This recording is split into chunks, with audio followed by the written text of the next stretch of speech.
Salut, ici Maps! Joyeux Noël à tous et à toutes, ou joyeuses fêtes si vous ne fêtez pas Noël. Donc, j'ai décidé au début du mois de décembre, de manière très imprévue et impulsive, de faire un calendrier de l'Avent sur Instagram. Donc, à chaque journée, je mettais de l'avant un booktuber ou une booktubeuse du Québec, et ceci jusqu'à Noël, donc en fait jusqu'à hier. Je ne sais pas si les personnes qui me suivent sur YouTube sont les mêmes qui me suivent sur Instagram, mais je me suis dit que j'allais un peu en faire la promotion ici, un peu comme un wrap-up de tout ça. Si vous ne l'avez pas vu passer sur Instagram, vous pouvez y aller. Mon Instagram, c'est MapsBookTube. Sinon, je vais refaire un peu ce calendrier-là de l'Avent. Sauf que je vais vous ajouter des petites anecdotes ou quelque chose qu'on a en commun avec moi et ce booktuber-là ou cette booktubeuse-là. Vous savez, le monde booktube québécois est pas si grand. C'est sûr que le Québec est pas comparable au nombre de personnes de la France ou des États-Unis. Par contre, il y a quelque chose d'assez important, peut-être que vous savez ou que vous ne savez pas, mais c'est que pour avoir un certain revenu de ces vidéos-là, il faut au moins 1000 abonnés puis 4000 vues, qu'il faut que ça se tienne, 4000 vues en je ne sais plus combien de mois. En tout cas, il y a deux critères à respecter. Donc, si vous faites rapidement le calcul des personnes que vous suivez, vous allez peut-être vous rendre compte que la presque totalité des booktubers québécois que vous suivez ne sont pas rémunérés. Et là, ne vous faites pas d'attente par rapport à ceux qui le sont, ils ramassent des pinottes. Si vous voulez un peu savoir comment ça fonctionne, il y a une booktubeuse américaine qui a fait une vidéo combien je reçois à partir d'une vidéo, puis elle avait expliqué qu'il y avait une vidéo qui avait eu énormément de vues, puis ça avait un peu changé combien elle recevait. Au début, c'était comme des cents par vidéo, puis à un moment donné, c'était comme plus. Mais tu sais, c'est significativement pas plus que ça que les booktubers québécois reçoivent. Donc, en gros, qu'est-ce que je veux vous dire, c'est que les gens, ils font ça pour le plaisir, parce qu'ils aiment ça, parce qu'ils aiment lire, parce qu'ils aiment partager, puis c'est le seul désir qu'ils ont. Donc, je vous encourage fortement, si vous ne les connaissez pas, à aller faire un tour sur leur chaîne, à les découvrir, à en parler, parce que je pense qu'il n'y a rien de mieux pour Noël que d'offrir la lecture en partage. Et juste, pas nécessairement comme un livre, mais tu sais, de partager des expériences littéraires. On se rend compte que tout le monde lit, tu sais, mais que personne vraiment en parle. Je me suis rendu compte de tout ça au travail, parce que les gens ils ont découvert éventuellement que j'avais un booktube, je ne l'ai pas dit, mais les gens se sont mis à me parler de lecture, fait que je me suis mis à leur parler de lecture, puis je me suis rendu compte que les gens lisent. Donc, tu sais, il suffit d'une petite étincelle, on se partage des livres, on fait découvrir la littérature. Donc, c'est ce que je vous offre pour Noël, de parler littérature, de parler livres, d'échanger, de passer des bons moments, etc. Et entre autres, si ça peut le faire aussi avec une personnalité de booktube ou plusieurs personnalités, here we go! Donc, dans mon calendrier de l'Avent, le premier jour de décembre, je vous avais parlé de Signer Daphné. Donc, Daphné et moi, on a fait une collaboration au début de l'année 2019. On avait lu 4 livres pour... il y avait un départ ou quelque chose de nouveau, un changement. Dans ces 4 livres-là, les 2 vidéos sont encore en ligne, donc il fallait soit sur la chaîne de Daphné ou sur la mienne. On avait lu des bons livres, mais on a aussi des grandes déceptions. Ça, c'est le moment que j'ai partagé avec Daphné. Et entre autres, ce livre-là, c'est avec elle que je l'ai découvert, que j'ai découvert à quel point il est incroyable. Et j'ai même réservé la suite. Il est ici, il y en a un troisième aussi, là. Vous ne pouvez pas le voir. Je vais tout sacrer ma bibliothèque à part, c'est sûr. Bon, tout va bien. Donc ça, c'est le deuxième, puis le troisième, je l'ai commandé. Je l'ai pas encore lu le deuxième, mais je pense que je vais juste me gâter puis le lire tout de suite. Même si c'est comme pas mon groupe d'âge, c'est juste... En tout cas, je vous en reparle plus tard, vous allez comprendre pourquoi. Le 2 décembre, je vous avais parlé de la bibliothèque jaune, donc Chantal. Chantal et moi, je voudrais que ce qu'on a en commun, c'est l'amour du fantastique, de la fantaisie. Actuellement, je suis vraiment pas trop dans ce mood-là, mais ces derniers temps, j'ai vu passer sur son Instagram qu'elle avait entre ses mains Maleficus de Cynthia Carbonneau et j'ai trouvé que le match était incroyablement bon et je pense sans me tromper, qu'elle va aimer ça. Le 3 décembre, je vous avais parlé de Karine la bouquineuse. Karine se concentre beaucoup sur les livres ayant une réalité LGBTQ+, là, je connais pas toutes les lettres parce que je sais qu'il y en a comme beaucoup, mais elle m'a fait découvrir le livre Celle dont j'ai toujours rêvé. Je crois que je l'ai lu pas pendant le mois de LGBT, je crois que je l'ai lu pendant le mois de Young Adult. Donc, si seulement les livres qu'elle présentait étaient aussi en français, oh my god, que je grappillerais plus de suggestions. Le 4 décembre, je vous avais parlé d'Evelyn Biz. Étrangement, on n'a pas énormément de choses en commun, même si on lit, on dirait qu'on lit des genres similaires, mais on lit pas les mêmes ouvrages. Elle est axée beaucoup sur la littérature québécoise, donc pourquoi on n'a pas tant de livres en commun, je ne sais pas. Par contre, elle est axée sur la spiritualité et l'astrologie, les signes zodiaques, et ça, j'aime beaucoup ça. J'aimerais beaucoup être plus imprégnée, mais je suis comme une spectatrice externe. Et je dois vous faire un gros thumbs up à Evelyn pour sa vidéo qu'elle avait faite il y a quelques années déjà. C'était comme les booktubers du Québec, puis elle faisait comme une petite imitation de ceux-là. On l'encourage vraiment à en faire une deuxième avec les nouveaux booktubers et peut-être refaire ceux qui étaient là dans la première vidéo, certainement. Le 5 décembre, je vous avais parlé d'une nouvelle booktubeuse, encore une page, je crois que ça fait comme un mois qu'elle est sur les réseaux sociaux, sur la plateforme YouTube. Donc c'était un petit peu difficile pour moi de trouver des choses qu'on avait en commun, mais par contre, j'ai trouvé notre amour pour Olivier Sylvestre. Elle avait parlé du livre non fictif que j'ai lu plus tôt dans l'année aussi, parce qu'il avait été le gagnant des rendez-vous du premier roman de 2019, j'imagine, parce que là, on est en train de lire les rendez-vous. Je sais pas, bonne question. En tout cas, il avait gagné celui l'année passée. Le 6 décembre, je vous avais parlé de Karine Minier ou Mon Coin Lecture. Donc, je pense que son nom sur Instagram, c'est Mon Coin Lecture, mais sur YouTube, j'ai vu Karine Minier. Et donc, dans une vidéo, mon top 10 québécois, j'ai été vraiment interpellée par cette vidéo-là. J'ai vu qu'on avait certains goûts similaires. Donc, il y avait le livre Autour d'elle de Sophie Bienvenue. Sophie Bienvenue, qui est une autrice que j'aime d'amour. Il y avait aussi La femme qui fuit d'Anaïs Barbeau-Lavalette.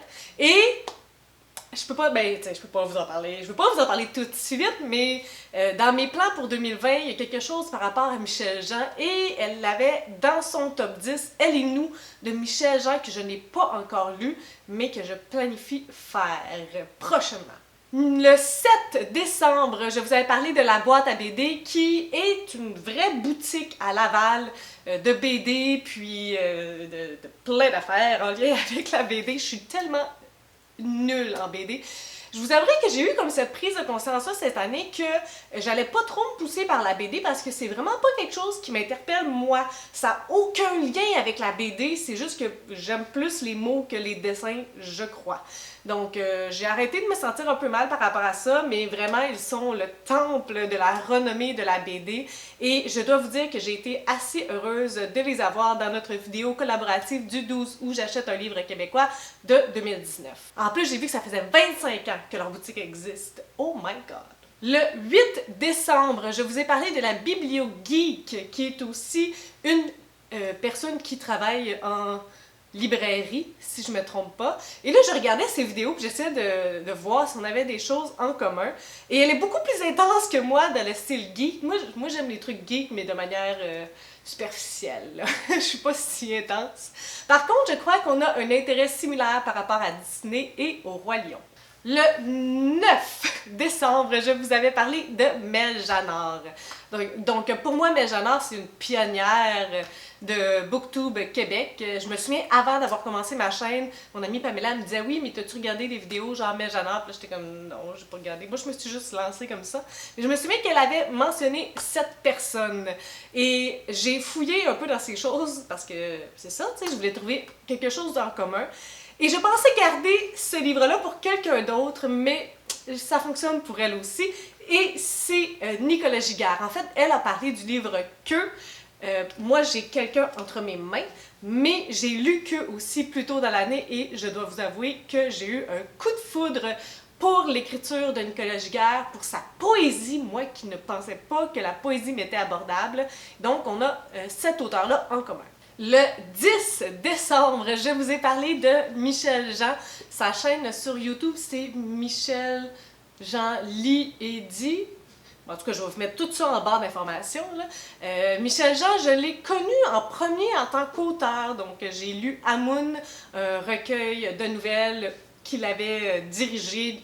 Lui, il y avait une nouvelle à l'intérieur, puis comme la prémisse du départ. Puis ça m'a donné vraiment envie de lire ses livres et je suis vraiment gossante, là. Mais moi, là, ce livre-là, j'en suis pas encore revenue.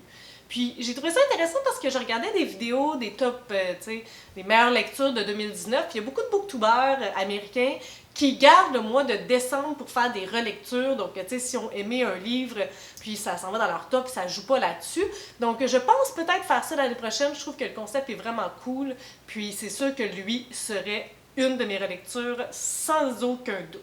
Le 11e jour de décembre, je vous ai parlé de la booktubeuse Entre les lignes. Donc, c'est une Française, mais qui habite au Québec. Donc, elle fait partie de Booktube Québec. Et j'ai cherché, il y a des livres, en tout cas, j'ai un intérêt envers ces livres-là. The Curse de Marie Rudbotsky. Je vais mettre la photo ici. Ce livre-là, je l'ai eu dans mes mains pendant tellement longtemps, je crois en 2018, il devait être dans mes updates un peu tout le temps. Il m'avait été recommandé parce que j'avais aimé Le Joyau, quelque chose comme ça, si je me souviens bien. Il y avait aussi dans sa pile La Faucheuse de Scythe, qui est comme un gros boom ces derniers temps, puis je pense que j'aurais beaucoup d'intérêt pour ce livre-là. Et un livre que nous avons lu toutes les deux, c'est Un palais d'épines et de roses. Le premier, je l'ai beaucoup aimé, mais parlez-moi pas du deuxième. Le 12 décembre, je vous ai présenté Read, Feel, Listen, qui est aussi une des pionnières de Booktube Québec. Donc, elle était beaucoup axée sur Young Adult, New Adult. J'ai trouvé par contre un livre qu'on a eu un intérêt en commun et c'est Moi, Simon, 16 ans, Homo sapiens, que j'ai lu d'ailleurs cette année aussi. Le 13 décembre, vendredi 13, je vous ai parlé de Max Booking, qui est aussi un auteur, Maxime Poulain. Donc ça, c'est son deuxième livre. J'ai déjà lu le premier. Je voudrais que Maxime et moi, autant sur Booktube qu'en écriture, on est vraiment très loin. Le paranormal, les trucs vraiment bizarres, c'est vraiment pas ma spécialité. Je suis vraiment pas super confortable avec ça. Mais je vais le lire quand même parce que c'est un collègue et écoute, on encourage le monde du Québec ici, là. Donc, allez voir son premier tome si vous ne l'avez pas lu. Et il parlait dans sa chaîne, là, ça fait quelque temps, du livre Wonder, que j'ai lu moi aussi avant ma chaîne YouTube par contre, parce que je le lisais lorsque je travaillais à la coop de l'université. Donc, mais c'est un livre qu'on a en commun et qu'on a apprécié mutuellement. Le 14 décembre, je vous ai parlé d'une nouvelle booktubeuse, 4e de couverture.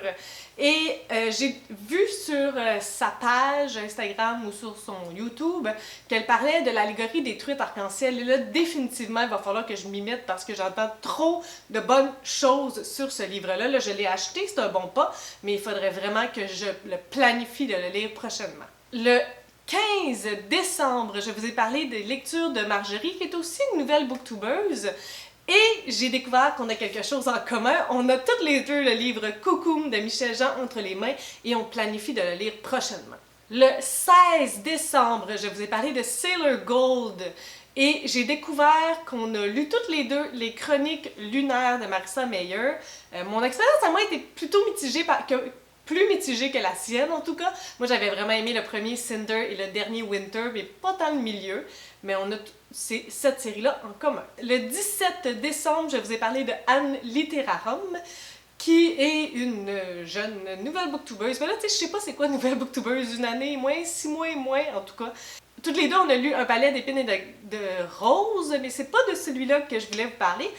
Cette année, j'ai terminé Les 4 filles et un jeans de Anne Brashares. Je ne les avais jamais lus, donc ce n'était pas une relecture, c'était vraiment une lecture. Donc j'ai vu qu'elle aussi avait 4 filles jeans dans son fil Instagram. Le 18 décembre, je vous ai parlé de Sister Book Club, qui est en fait 2 booktubers. Il y a Kat de Grumpy Cat et Marie. Et donc, cette année, c'est un peu grâce et à cause d'elle que je me suis lancée dans le Challenge Lecture GC, qui était 12 catégories. On pigeait une catégorie par mois, puis on devait lire une lecture dans ce genre-là. Moi, je me suis perdue dans tout ça, mais c'est grâce à elle que j'ai eu cette expérience-là. C'était leur idée. Et aussi, j'ai rencontré Kat le 12 août. Le 19 décembre, je vous ai parlé de la Queen MH, la lectrice, qui est là depuis très bon bout de temps aussi sur YouTube, Booktube, ce qui explique son grand succès, entre autres son franc-parler et son humour. C'est sûr qu'il y a beaucoup de lectures qu'on a lues de manière mutuelle, parce que les deux, on a des intérêts similaires, mais je vous dirais qu'une lecture que j'étais assez heureuse qu'elle ait lue récemment, c'était de Sophie Bienvenue, Autour d'elle. J'avais vraiment hâte de savoir si elle avait apprécié. Et vous allez devoir voir sur sa chaîne si c'est le cas. Le 20 décembre, je vous ai parlé de Sylvain Desmentis. Sylvain qui est la personne qui me suggère le plus de livres qui tombent dans mes cordes, entre autres Quelqu'un de Nicolas Giguère, que j'ai parlé plus tôt à Mel Janard. Il y a aussi Fleur captive qui m'a fait entrer là-dedans. Mon Dieu, le premier tome, il était particulier, le deuxième aussi d'ailleurs. Il m'a fait découvrir la maison d'édition Hamac qui correspond vraiment à mes goûts et donc plein d'autres suggestions qu'il m'a faites qui sont dans ma liste et dont son coup de cœur qui s'en vient parce que j'ai l'objectif de faire ça pour la fin janvier. Donc on a vraiment des goûts similaires en lecture, ça c'est certain. Et ces vidéos sont tellement drôles. J'ai montré à mes collègues là, sa vidéo qu'elle a faite sur le pire livre du monde d'Élise Gravel, qui est un livre pour enfants. Là. Hilarant. J'ai tellement hâte qu'ils reprennent ces vidéos parce que je ris à tout coup. Le 21 décembre, je vous ai parlé de Cindy Landes, booktuber, qui est une nouvelle booktubeuse aussi. Et elle parlait de ce livre-là. Le secret de la manufacture de chaussettes inusables de Annie Burroughs. Et de même, ça vous dit peut-être pas grand-chose, sauf que c'est la même auteure, une des deux auteurs, qui a écrit le livre Le Cercle littéraire des amateurs d'épluchures de patates. Et vous savez que j'ai un amour incroyable pour ce livre-là, donc lorsque j'ai vu sur sa chaîne qu'il y en avait un autre, je me suis juste garochée à la bibliothèque pour le lire. Ben là, je le lis, mais je sais pas quand est-ce que je vais le lire. Mais définitivement, on a des goûts similaires. Il y a beaucoup de lectures dont elle parle, que je suis comme, ah, j'ai lu ça, puis ça me donne le goût de lire celle que je n'ai pas lue. Le 22 décembre, je vous ai parlé d'une autre adepte de la bande dessinée qui est Audrey Lehoux, Sidekick. Là, c'est ça, mon problème, c'est que moi et les bandes dessinées, on se connaît pas. Par contre, il y a une vidéo que je trouvais assez intéressante sur sa chaîne, ça parlait de Clueless. Donc, ils ont fait une bande dessinée de Clueless. Là, on avait une petite divergence parce qu'elle a le préféré le film et moi, j'étais définitivement plus fan de la série télévisée. Le 23 décembre, je vous ai parlé de Hello Kimi et lorsque j'ai vu qu'elle a lu le livre You, parfaite en français de Caroline Kepnes, ils ont fait une série Netflix à propos de ce livre-là et elle l'a aimé, et peut-être pas autant que moi. Là. Donc on a ce livre-là en commun, j'ai tellement hâte de lire le deuxième tome. Il est maintenant en français, il faut juste que je l'aie dans mes mains. Il y a aussi d'autres booktubers, c'est difficile de savoir, je vais faire la liste exhaustive de tous ceux que j'ai trouvés, mais tu sais, il y a des personnes que ça fait 1 année, 2 années qui n'ont pas publié, est-ce que c'est juste une pause, est-ce qu'ils vont revenir, je sais pas, peut-être même qu'eux non plus ne savent pas. Marianne Bellavance, Julien Lavoie-Leblanc, il y en a d'autres, là, je vais vous défiler ça, je vais mettre tous leurs liens en dessous. Chil Riri, il y a Folie livresque, les fantaisies de N.D., les goûters littéraires d'Émilie, les lectures de Camille, quoique Camille ne fait pas juste de la littérature, mais en tout cas, Gabrielle Charon, Laurence Gagnon-Baudouin. Donc, ça fait le gros tour de tout ce que je vous offre en termes de booktube québécois pour ce Noël 2019. J'espère que vous avez profité de la présence de votre famille, de vos amis, de que vous allez distribuer de l'amour en masse et que vous allez prendre un petit temps pour lire. Sur ce, si vous avez aimé cette vidéo un peu folle, n'hésitez pas à mettre un petit pouce ou à vous inscrire à ma chaîne si ce n'est pas fait. Sur ce, je vous souhaite de magnifiques lectures et de grandioses découvertes.